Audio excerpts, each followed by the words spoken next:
জয় গুরু। ওং শ্রী পরমাত্মনে নমঃ। শ্রী শ্রী গুরু গৌরাঙ্গ জয়ত।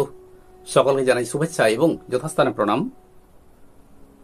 ভগবান মঙ্গলময়, ভগবান পরম করুণাময়। God is good, God is great.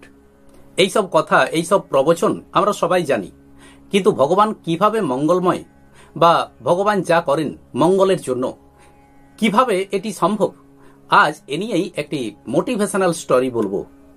অতি প্রাচীনকালে একজন রাজা ছিলেন। তার যিনি মন্ত্রী, তিনি অত্যন্ত ঈশ্বর ভক্ত। তিনি ভগবানকে প্রচন্ড শ্রদ্ধা করতেন, ভক্তি করতেন। ঈশ্বরের প্রতি ছিল তার অগাধ বিশ্বাস। ভালো মন্দ যাই ঘটুক, মন্ত্রীর মুখে একটি কথা সবসময় লেগেই থাকত, ভগবান যা করেন মঙ্গলের জন্যই করেন। রাজার একটি ছেলে ছিল। ইতিমধ্যে হলো কি, সেই ছেলে মারা যায়। মন্ত্রী খবরটা শোনা মাত্রই রাজার কাছে গিয়ে বলেন যে ভগবান যা করেন মঙ্গলের জন্য। মন্ত্রীর মুখে এ কথাটা শুনে রাজা রেগে গেলেন ঠিকই, কিন্তু কিছু বললেন না, চুপ রইলেন। রাজা অত্যন্ত দুঃখ পেলেন, রানীমাও অত্যন্ত দুঃখিত। তো সেই দুঃখে কিছুদিন পর রানীমাও মারা গেলেন। রানীমার মৃত্যুর কথা যখন মন্ত্রীমশাই শুনলেন, তো মন্ত্রীমশাই বললেন ভগবান যা করেন মঙ্গলের জন্য। এবারেও রাজা অত্যন্ত রেগে গেলেন, কিন্তু কিছু বললেন না। এবারও তিনি চুপ রইলেন। বেশ কিছুদিন কেটে গেল। একদিন একটি কামার একটি সুন্দর তলোয়ার তৈরি করে রাজাকে উপহার দেয়। রাজা সেই তলোয়ারটি নিয়ে দেখতে থাকেন। সেটি কতটি ধারালো সেটি দেখছেন। তো হঠাৎ অন্যমনস্ক থাকায় রাজার একটা আঙুল কচ করে কাটা যায়। রাজসভার সবাই হায় হায় করতে লাগলেন, সবাই দুঃখ করতে লাগলেন, কিন্তু মন্ত্রীমশাই বললেন ভগবান যা করেন মঙ্গলের জন্য। রাজার আঙুল কেটে গেল, অথচ মন্ত্রীমশাই বলছেন যে ভগবান যা করেন মঙ্গলের জন্য। এতে রাজা কিন্তু অত্যন্ত রেগে গেছেন, আর সঙ্গে সঙ্গে আদেশ দিলেন যে মন্ত্রী, তুমি এতে মনে হয় খুশি হয়েছ। আমার আঙুল কাটা গেল, তাতে তুমি খুশি হয়েছ, আর তোমার মুখে ওই একই কথা। আমার ছেলে মারা গেল, তখনও তুমি বলেছিলে। রানী মারা গেল, তখনও তাই বললে। আর এখন আমার আঙুল কাটা গেল, এখনো তুমি সেই কথাই বলছো। তো আমার যে আঙুল কাটা গেল, এতে তুমি হয়তো খুশি হয়েছ। রাজা তখন মন্ত্রীকে আদেশ দিলেন যে মন্ত্রী, আমি তোমার আর মুখ দর্শন করতে চাই না, আমি তোমার আর মুখ দেখব না, তুমি আমার রাজ্য থেকে বেরিয়ে যাও। মন্ত্রী এতে দুঃখ পেলেন না বা রাগও প্রকাশ করলেন না। তিনি ওই একই কথা বললেন, ভগবান যা করেন মঙ্গলের জন্য। মন্ত্রী নিজের ঘরেও গেলেন না, সোজা রাজ্য থেকে বেরিয়ে তিনি চলে গেলেন। কয়েকটা বছর পেরিয়ে গেল। রাজ্যের লোকেরা এই সমস্ত দুঃখের ঘটনা, এত সব যে ঘটে গেল, রাজার ছেলে মারা গেল, স্ত্রী মারা গেল, মন্ত্রীও আজ নেই, সমস্ত কিছুই প্রায় ভুলে যেতে বসেছে। একদিন রাজা তার পাত্র মিত্রদেরকে নিয়ে বনে শিকার করতে গেলেন। বনের মধ্যে একটা বুনো শুয়োরকে দেখে রাজা এবং তার সঙ্গীরা সবাই ছুটছেন। তো রাজা এতটাই এগিয়ে গেছেন, আর বাকি সঙ্গী সাথীরা তারা পিছিয়ে পড়েছে। রাজা ভাবছেন, এটা তো একটা গভীর জঙ্গলে প্রবেশ করলাম। এদিকে সন্ধ্যাও হয়ে গেছে, চারদিক অন্ধকার। রাজা বুঝে উঠতে পারছেন না যে তিনি এই জঙ্গল থেকে বাইরে আসবেন কিভাবে। এই জঙ্গলে একদল ডাকাত থাকত।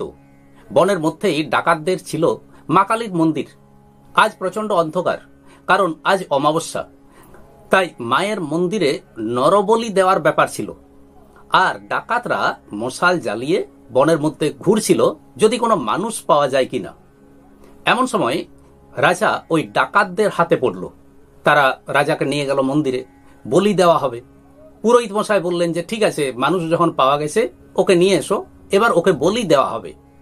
বলির ব্যবস্থা আগে থেকেই হয়ে আছে। পুরোহিত মশাই তখন সেই লোকটিকে অর্থাৎ রাজাকে জিজ্ঞাসা করলেন যে আচ্ছা, তোমার ছেলে আছে তো? রাজা বললেন যে না, আমার ছেলে তো মারা গেছে। পুরোহিত ভাবল যে এই লোকটা পুত্র শোকে অত্যন্ত দুঃখিত হয়ে আছে। তখন সে রাজাকে জিজ্ঞাসা করে, অর্থাৎ এই লোকটাকে জিজ্ঞাসা করে যে আচ্ছা, তোমার স্ত্রী আছে তো? রাজা বললেন যে না, আমার স্ত্রীও অনেকদিন আগেই মারা গেছেন। রাজার স্ত্রী মারা গেছেন। পুরোহিত ভাবলেন এ তো তাহলে অর্ধাঙ্গ মানুষ, অর্থাৎ আধা অঙ্গের মানুষ। পুরোহিতের একটু সন্দেহ হলো, ভাবলো যে একে তো বলি দেওয়া হবে, তাই হয়তো ভয় পেয়ে গেছে, আর তার জন্য হয়তো মিথ্যা কথা বলছে। তখন পুরোহিত রাজার সারা শরীর পরীক্ষা করতে লাগলো। হঠাৎ দেখলো যে একটা আঙুল কাটা। পুরোহিত সঙ্গে সঙ্গে বলে, আরে একে তো বলি দেওয়া যাবে না, এ তো খুঁতো অঙ্গের মানুষ, একটা আঙ্গুল নেই, অর্থাৎ রাজার এই লোকটার শরীরে একটা খুঁত আছে। পুরোহিত মশাই তখন এদেরকে বললেন, ডাকাতদেরকে বললেন যে যাও তোমরা এই লোকটাকে ছেড়ে দাও, আর অন্য কোনো যদি লোক পাও তো তাকে ধরে আনো।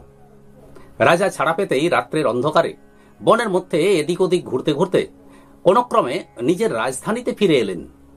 পরের দিন সকালেই তিনি রাজসভার পাত্রমিত্রদের আদেশ দিলেন যে যাও তোমরা এক্ষুনি মন্ত্রীমশাইকে খুঁজে আনো, তোমরা এক্ষুনি মন্ত্রীমশাইকে খুঁজে আনো, আর যতক্ষণ না মন্ত্রীমশাইকে পাচ্ছ ততক্ষণ পর্যন্ত আমি জল পর্যন্ত স্পর্শ করব না।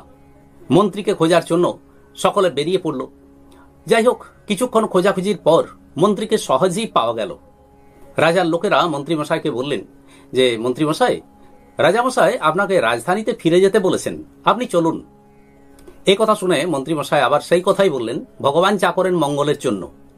মন্ত্রীমশাই রাজার কাছে ফিরে এলেন। রাজা মন্ত্রীকে অত্যন্ত আদর যত্ন করলেন, খুব খাতির করলেন, নিজের পাশে বসালেন, আর মন্ত্রীর কাছে সমস্ত দুঃখের কথা বলতে লাগলেন। আর মন্ত্রীকে বললেন যে মন্ত্রী, তুমি ঠিকই বলেছ, ভগবান যে আমার উপর এত দয়া করেছেন আমি বুঝতে পারিনি।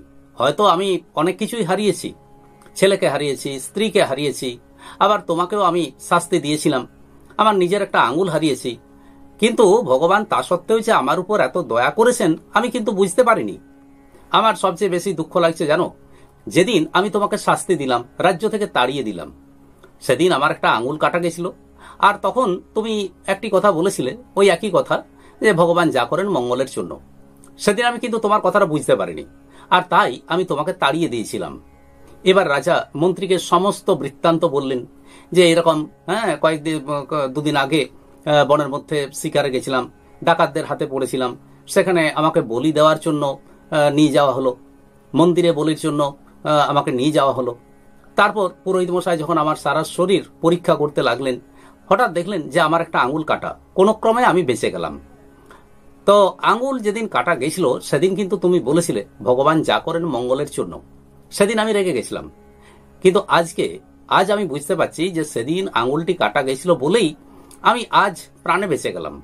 অর্থাৎ ডাকাতদের হাতে পড়া সত্ত্বেও, আমাকে বলির জন্য নিয়ে যাওয়া সত্ত্বেও আমি কিন্তু প্রাণে বেঁচে গেলাম কেবলমাত্র ওই একটি আঙুল কাটার জন্য। তখন তুমি বলেছিলে ভগবান যা করেন মঙ্গলের জন্য, আজ আমি সেটি বুঝতে পেরেছি। কিন্তু দেখো মন্ত্রী, আমি একটা ব্যাপার বুঝতে পারলাম না, তোমাকে তো আমি রাজ্য থেকে তাড়িয়ে দিলাম, তো তারপরে তখনও তুমি বললে যে ভগবান যা করেন মঙ্গলের জন্য, তো এর পিছনে কি মঙ্গল আছে?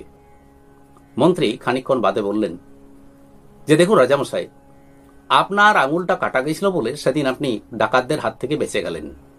আচ্ছা, যদি এমন হতো যে আপনি আমাকে হয়তো তাড়ালেন না, আমি আপনার কাছে রয়ে গেলাম, আর যেদিন আপনি শিকারে গেলেন আমাকেও যেতে হতো, আপনার ঘোড়ার মতো আমার ঘোড়াটাও ততটাই ছুটতে পারে, তাহলে আপনার পিছনে পিছনে আমি থাকতাম।